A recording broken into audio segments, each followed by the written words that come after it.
వందే భారత్లో ఇప్పుడే మనకైతే స్నాక్స్ ఇచ్చారు. మళ్ళీ బాపట్ల ఫ్రెండ్స్ ఉంటారు కదా, రీల్ అన్నీ ఒకే సెండ్ చేస్తూనే ఉంటారు, వేరే పని పాట ఏం ఉండదు. రీల్స్ సెండ్ చేస్తూనే ఉంటారు, దాడి చేస్తూనే ఉంటారు రీల్స్ తోటి. ఓకే, అందరికీ నమస్తే. నేను మీరు special traveller from Renigunta railway station. ఈరోజు అయితే మనం వందే భారత్ ట్రైన్ జర్నీ చెబుతున్నాము from Renigunta to Vijayawada. Just 5 అవర్స్లోనే ఇదైతే రీచ్ అవుతుంది రేణిగుంట నుంచి విజయవాడకి. స్టాపింగ్స్ కూడా మధ్యలో 3 ఉంటాయి. సో లేట్ చేయకుండా లోపలికి వెళ్ళేసి మన ట్రైన్ అయితే ఆన్ బోర్డ్ చేసి మొత్తం జర్నీ ఎక్స్పీరియన్స్ చేద్దాం. చలో, రైట్ సైడ్ నుంచి రేణిగుంట రైల్వే స్టేషన్ వ్యూ అయితే ఇది. తిరుపతి నుంచి రేణిగుంట రైల్వే స్టేషన్ 8 కిలోమీటర్స్ డిస్టెన్స్లో అయితే ఉంటుంది. అదే మన ట్రైను 20677 వందే భారత్ 7:05కి అయితే వస్తుంది మార్నింగ్. ఇప్పుడు టైం వచ్చేసి 6:53, ఇంకా ఆల్మోస్ట్ 10 మినిట్స్ వరకు ఉంది. రైల్వే స్టేషన్ నుంచి ఎంటర్ అవ్వగానే మీకు రైట్ సైడ్ అయితే రిజర్వేషన్ కౌంటర్, టికెట్ కౌంటర్ కనపడతాయి. ప్లాట్ఫామ్ నెంబర్ 1 పైకి అయితే ఇప్పుడే ఒక ట్రైన్ వచ్చింది. ఈ train Chennai central express. Renigunta railway స్టేషన్లో మీకు విఐపి లాంజ్ కూడా ఉంటుంది. లెఫ్ట్ సైడ్ వెళ్తే ప్లాట్ఫామ్ నెంబర్ 1 పైనే ఉంటుంది. రైల్వే స్టేషన్స్ అన్నిట్లో కూడా ట్రెండింగ్ అయితే ఇదే మసాజ్. 10 మినిట్స్ వచ్చేసి 100 రూపీస్, 20 మినిట్స్కి 150 అండ్ 30 మినిట్స్కి అయితే 250.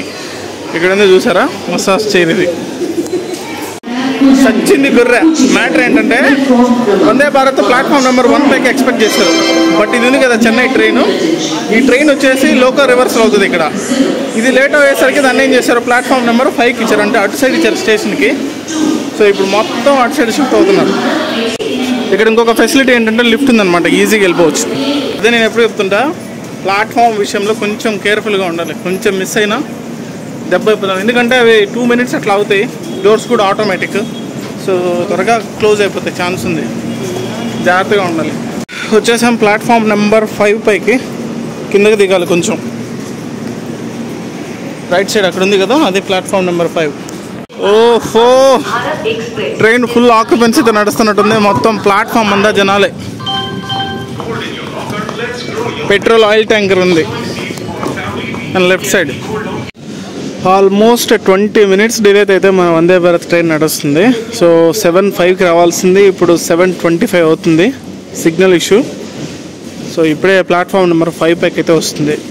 ఇది వచ్చేసి ఒక మినీ వందే భారత్ ఎక్స్ప్రెస్. ఇందులో మొత్తం 6 కోచెస్ అయితే ఉంటాయి. 5 వచ్చేసి మనకు చైర్ కార్ టైప్ ఉంటుంది అండ్ 1 వచ్చేసి ఎగ్జిక్యూటివ్ టైప్ ఉంటుంది. ఓకే, మనం C1లో అయితే జర్నీ చేస్తున్నాము, అంటే ఇంజన్కి లాస్ట్లో వస్తుంది. సో ట్రైన్ ఎండ్లో అదే ఉంటుంది నాకు తెలిసి. అన్బోర్డెడ్. సో మన సీట్ నెంబర్ వచ్చేసి 23. సో మన సీట్ వచ్చేసి 23. ఇది ట్రైన్ అయితే ఇప్పుడే రేణిగుంట రైల్వే స్టేషన్ నుంచి మూవ్ అయింది. Renigunta railway station code is RU. Train అయితే ఇప్పుడే రేణిగుంట రైల్వే స్టేషన్ దాటింది. నెక్స్ట్ స్టాప్ వచ్చేసి నెల్లూరు. ఇక్కడ నుంచి 118 అంటే 118 కిలోమీటర్లు ఉంటుంది. ఇప్పుడే మనకు వాటర్ బాటిల్ అయితే ఒకటి ఇచ్చారు. ఇప్పుడే ఫుడ్ అయితే వచ్చింది, చూద్దాం ఇందులో ఏమేమి ఉన్నాయో. బ్రేక్ఫాస్ట్లో మనకు ఉప్మా, పొంగల్, వడ అండ్ చట్నీ. ఇది వచ్చేసి అక్కడ సాంబార్, దెన్ ఇక్కడ ఒక ఫ్రూట్ జ్యూస్, తర్వాత వచ్చేసి ఇక్కడ ఒక మసాలా చాయ్ కిట్ ఇచ్చారు. సో ఇది బ్రేక్ఫాస్ట్ కిట్.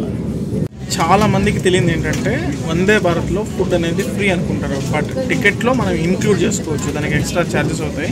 సో ఇది నేను 2-3 సార్లు ఆల్రెడీ చెప్పినట్టున్నాను. మనం ఫుడ్ ఆప్షన్ పెట్టుకుంటేనే మనకు వస్తుంది, దానికి అడిషనల్ ఛార్జెస్ ఉంటాయి. సో అది విషయం. My request to all the people who are on board in the Vande Bharat express. ఎవరైనా సరే వందే భారత్లో వెళ్ళే వాళ్ళందరికీ నా చిన్న రిక్వెస్ట్ ఏంటంటే, బ్రేక్ఫాస్ట్ లేకపోతే మీ ఫుడ్ ప్యాకెట్ ఏదైనా సరే మీకు ఇచ్చిన తర్వాత, అది కంప్లీట్ అయిన తర్వాత ఇలాంటి వేస్టేజ్ మొత్తం ట్రైన్లో పడేయకుండా ఇలా నీట్గా పక్కన పెడితే వాళ్ళే వచ్చి తీసుకెళ్ళిపోతారు. ఓకే, సో ఇది నార్మల్ ట్రైన్ లాగా పడేయకండి please. Now it's time for masala chai. ఇలాంటి కిట్ ఇస్తారు. So hot water cup. Really hats off to the staff, అంటే చాలా నీట్గా మెయింటైన్ చేస్తున్నారు. మీకు గుర్తుందో లేదో, మనం ఈ వందే భారత్ ఎక్స్ప్రెస్ని ఇనాగ్రల్ రన్ చేసాం from Vijayawada to Chennai. So మీకు ఆ వీడియో గుర్తుండే ఉంటుంది. సో ఎవరైనా చూడకుండా ఉంటే కనుక చూడండి. స్టార్టింగ్లో మనమే ఇనాగ్రల్ రన్ చేసాం. సో అప్పటికి ఇప్పటికీ అసలు పెద్ద చేంజ్ ఏం లేదు, అలాగే నీట్గా మెయింటైన్ చేస్తున్నారు. Welcome to Gudur railway station. Gudur junction అని పిలుస్తారు. ఇక్కడ మన ట్రైన్కి అయితే స్టాప్ లేదు, కానీ స్లోగా వెళ్తుంది. Welcome to Nellore. Nellore railway స్టేషన్కి జస్ట్ ఇంకా 2 కిలోమీటర్స్ డిస్టెన్స్లో అయితే ఉంది. నెల్లూరు రైల్వే స్టేషన్ కోడ్ వచ్చేసి NLR. ప్లాట్ఫామ్ నెంబర్ 2 పైకి అయితే వచ్చింది.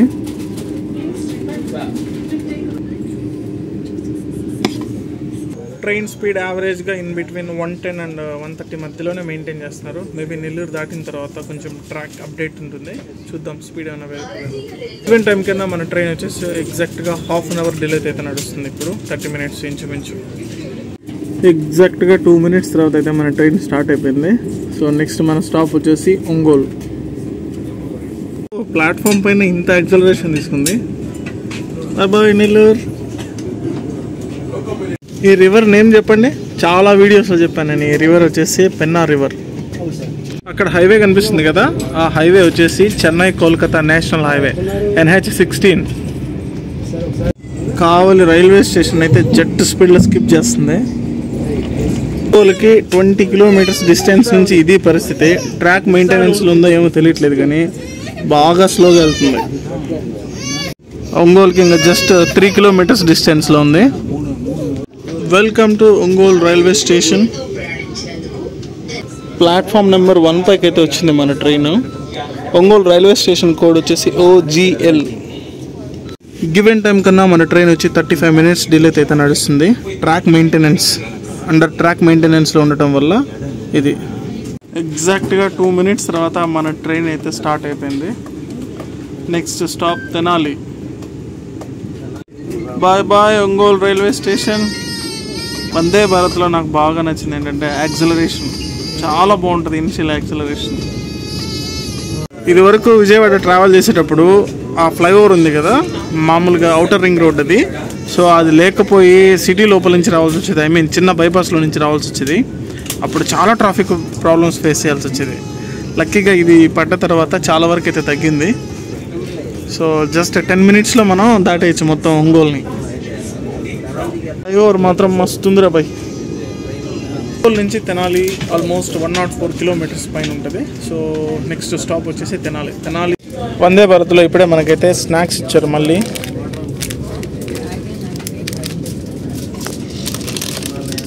Peri peri Himalayan salt caramel popcorn. ఇది ఇందులో ఏముందబ్బా? ఒక వడ, కెచప్. Fine, super.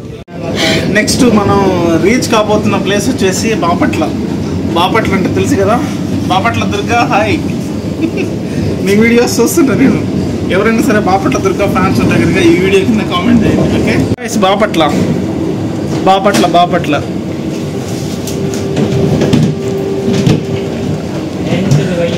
ఏంటి బ్రో, సోషల్ మీడియా ఇన్ఫ్లుయెన్సర్ అయ్యండి మీరు, ఇట్లాంటి వీడియోలు కూడా చూస్తారంటే తప్పదు. ఫ్రెండ్స్ ఉంటారు కదా, రీల్ అన్నీ ఒకే సెండ్ చేస్తూనే ఉంటారు. వేరే పని పాట ఏం ఉండదు. మనం పనిలో ఉన్నామా లేకపోతే మనం ఎక్కడన్నా బయట ఉన్నామా ఏం పట్టించుకోరు. రీల్స్ సెండ్ చేస్తూనే ఉంటారు, దాడి చేస్తూనే ఉంటారు రీల్స్ తోటి. ఓకే, తప్పకుండా ఇంకా ఇట్లాంటి వీడియోలు వాటిల్లో ఎక్కడో చోట రానే వస్తాయి. ఇదేదో ఇంట్రెస్టింగ్ ఉందిరా ప్రొఫైల్ అని చెప్పి ఓపెన్ చేస్తాము. ఆ తర్వాత ఇంకా ఇట్లాంటివన్నీ తగులుకుంటాయి. అది అన్నీ చూస్తుంటాం. ఇన్స్టాగ్రామ్లో ఉన్న ప్రతి ఒక్కటి పాపులర్ దాని దగ్గర నుంచి, ఫేమస్ అయిన ప్లేస్ దగ్గర నుంచి, ట్రావెల్ దగ్గర నుంచి, ఫుడ్ దగ్గర నుంచి అన్నీ చూస్తుంటాం. మధ్యలో ఇలాంటివి కూడా తగులుతాయి. ఓకే, చెప్పలేము. సో మీకు జస్ట్ ఊరికే ఫన్నీగా ఉంటుందని చెప్పి నేను పెట్టాను. ఎందుకంటే ఈ మధ్య కొంచెం ఫ్యాన్ బేస్ కూడా పెరిగింది కదా. గాయస్, మనమైతే తెనాలికి దగ్గరలో ఉన్నాము, ఒక 3 kilometers డిస్టెన్స్లో. తెనాలి రైల్వే స్టేషన్ నాకు చాలా చాలా ఇష్టం. ఎందుకంటే చిన్న రైల్వే స్టేషన్ చాలా బాగుంటుంది చూడడానికి. చూపిస్తున్నాయండి, వెయిట్. తెనాలిని ఆంధ్ర ప్యారిస్ అని పిలుస్తారు. ఎందుకంటే ప్యారిస్లో అటు సైడ్ ఇటు సైడ్ రివర్ వెళ్తూ ఉంటుంది కాబట్టి. సో తెనాలిలో కూడా అటు సైడ్ ఇటు సైడ్ రివర్ వెళ్తూ ఉంటుంది. Welcome to Tenali railway station. Tenali junction అని పిలుస్తారు. తెనాలి రైల్వే స్టేషన్ కోడ్ వచ్చేసి TEL. ప్లాట్ఫామ్ నెంబర్ 4 పైకి వచ్చింది. Doors will be opened at the left side. Given time కన్నా మన ట్రైన్ ఆల్మోస్ట్ 30 minutes డిలే అయితే నడుస్తుంది. సో మధ్యలో అక్కడక్కడ ట్రాక్ వర్కింగ్ అది జరుగుతుంది కాబట్టి సో ఆ మాత్రం డిలే అనేది ఉంది. అయినా కొంచెం బాగానే లాగాడు. So next stop is Vijayawada. Again it started with in 2 minutes. Bye bye Tenali junction. Acceleration చూద్దాం. వావ్,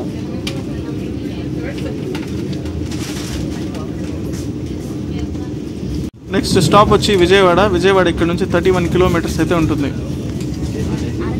ఇక్కడ సాయిల్ చూసారా మీరు, మొత్తం అంతా కూడా నల్లరేగడి నేల, ఫుల్ స్ట్రెంగ్త్ ఉంటుంది.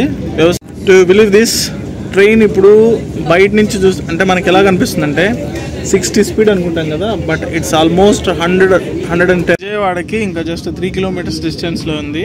ఇక్కడ చూడండి, విజయవాడ జంక్షన్కి ఆల్మోస్ట్ 12:10కి వెళ్ళాల్సి ఉంటే మనకి 11:59కే వెళ్ళిపోతుంది. ఆల్మోస్ట్ 10 మినిట్స్ బిఫోర్ వెళ్తుంది. Okay, it's actually good approach. Renigunta railway స్టేషన్లో ఆల్మోస్ట్ 35 మినిట్స్ డిలేగా స్టార్ట్ అయింది. బట్ మధ్యలో మళ్ళీ కొంచెం ట్రాక్ మెయింటెనెన్స్ అక్కడెక్కడ వర్క్లు ఉన్నా సరే బాగానే లాగారు. సో 10 మినిట్స్ ఎర్లీగా రీచ్ అవ్వడం అనేది చాలా మంచి విషయం. చాలా టైం అయితే సేవ్ అయింది. ఓకే, సో అది 5 hours, almost 397 kilometres. Krishna barrage వచ్చాం విజయవాడకి. బ్యారేజ్ దాటుతున్నాము, కృష్ణా బ్యారేజ్. అక్కడ వచ్చేసి అమ్మవారి టెంపుల్. ట్రైన్లోంచి దిగే ముందు ఒక విషయం అయితే గుర్తుపెట్టుకోండి, ఎలా అయితే మనం ట్రైన్ ఎక్కామో అలాగే నీట్గా క్లీన్గా మన స్పేస్ని అయితే వదిలిపెట్టి దిగాలి. చూస్తున్నారు కదా ఇప్పుడు ఇది. సో నో గార్బేజ్, ఎక్కడ చెత్త అనేది ఒక చిన్న పీస్ ఆఫ్ పేపర్ కూడా లేదు. ఓకే, ఎందుకంటే వాళ్ళకి క్లీన్ చేసే వాళ్ళకి కూడా మళ్ళీ కొంచెం స్ట్రెస్ ఉంటుంది కాబట్టి. So we need to maintain. ట్రైన్లో ప్రతి చోట ఇలాంటి డస్ట్బిన్ ఉంటుంది. సో మీ వాటర్ బాటిల్స్ కానీ, మీ ఫుడ్ ప్యాకెట్స్ కానీ, లేకపోతే ఏదైనా స్నాక్స్ ఇట్లాంటిది ఏదైనా ఉంటే కనుక ప్లీజ్ యూజ్ డస్ట్బిన్. ట్రైన్ చాలా నీట్గా ఉంటుంది. ఇప్పుడు మోస్ట్ ఇంపార్టెంట్, విజయవాడలో మనది ఏ ప్లాట్ఫామ్ పైకి వెళ్తుంది అనేది. కొంతమంది 8 అంటున్నారు, కొంతమంది 5 అంటున్నారు. నా డ్రీమ్ ఒకటి ఉంది విజయవాడ రైల్వే స్టేషన్కి సంబంధించి. ఎప్పుడైనా సరే నేను ట్రైన్లో ప్లాట్ఫామ్ నెంబర్ 1 పైకి వచ్చి దిగాలి. అది ఎప్పుడూ కుదరలేదు దాదాపు. ఓకే, నాకు తెలిసి ఒక్కసారి కూడా వచ్చినట్టు గుర్తులేదు. ట్రైన్ ఎక్కాను ఫస్ట్ ప్లాట్ఫామ్లో, దిగాలని ఇది. సో అది ఈరోజు కూడా నెరవేరేటట్లేదు. చూడండి, అమ్మవారి టెంపుల్. ఎవరైనా సరే విజయవాడకి రాకుండా ఉంటే ఇక్కడ నుంచి అమ్మవారి దర్శనం చేసుకోండి. Welcome to Vijayawada railway station, Vijayawada junction actually. So Vijayawada junction railway station code వచ్చేసి BZA. On time 10 minutes before వచ్చింది. సూపర్బ్. ఓవరాల్గా జర్నీ ఎక్స్పీరియన్స్ అయితే అమేజింగ్, అద్భుతం అని చెప్పాలి. ఎందుకంటే 10 మినిట్స్ బిఫోర్ వచ్చింది, 2 times ఫుడ్ సర్వ్ చేశారు, and more over that most comfortable journey. చాలా చాలా బాగుంది. అండ్ టికెట్ ప్రైస్ చెప్పలేదు కదా మీకు, నాకు ఇంక్లూడింగ్ ఫుడ్తో సహా పడిన ప్రైస్ వచ్చేసి 1100 rupees from Renigunta to Vijayawada. Just 5 hours కూడా కాదు, 4 hours 50 మినిట్స్లో అయితే వచ్చేసింది. అండ్ 2 times అయితే ఫుడ్ సర్వ్ చేశారు. 3 స్టాపులు మధ్యలో. సో అది చాలా టైం సేవ్ అయింది, ఆన్ టైం. సో ఈ వీడియో అనిపించిన కింద కామెంట్ సెక్షన్లో కామెంట్ చేయండి. నేను మరొక మంచి వీడియోతో మిమ్మల్ని అందరినీ మళ్ళీ కలుస్తాను. ఇమ్మీడియట్ నాకు ఇక్కడ నుంచి ఇంకొక జర్నీ అయితే ఉంది. సో మళ్ళీ కలుద్దాం. అంతవరకు take care, love you all, bye.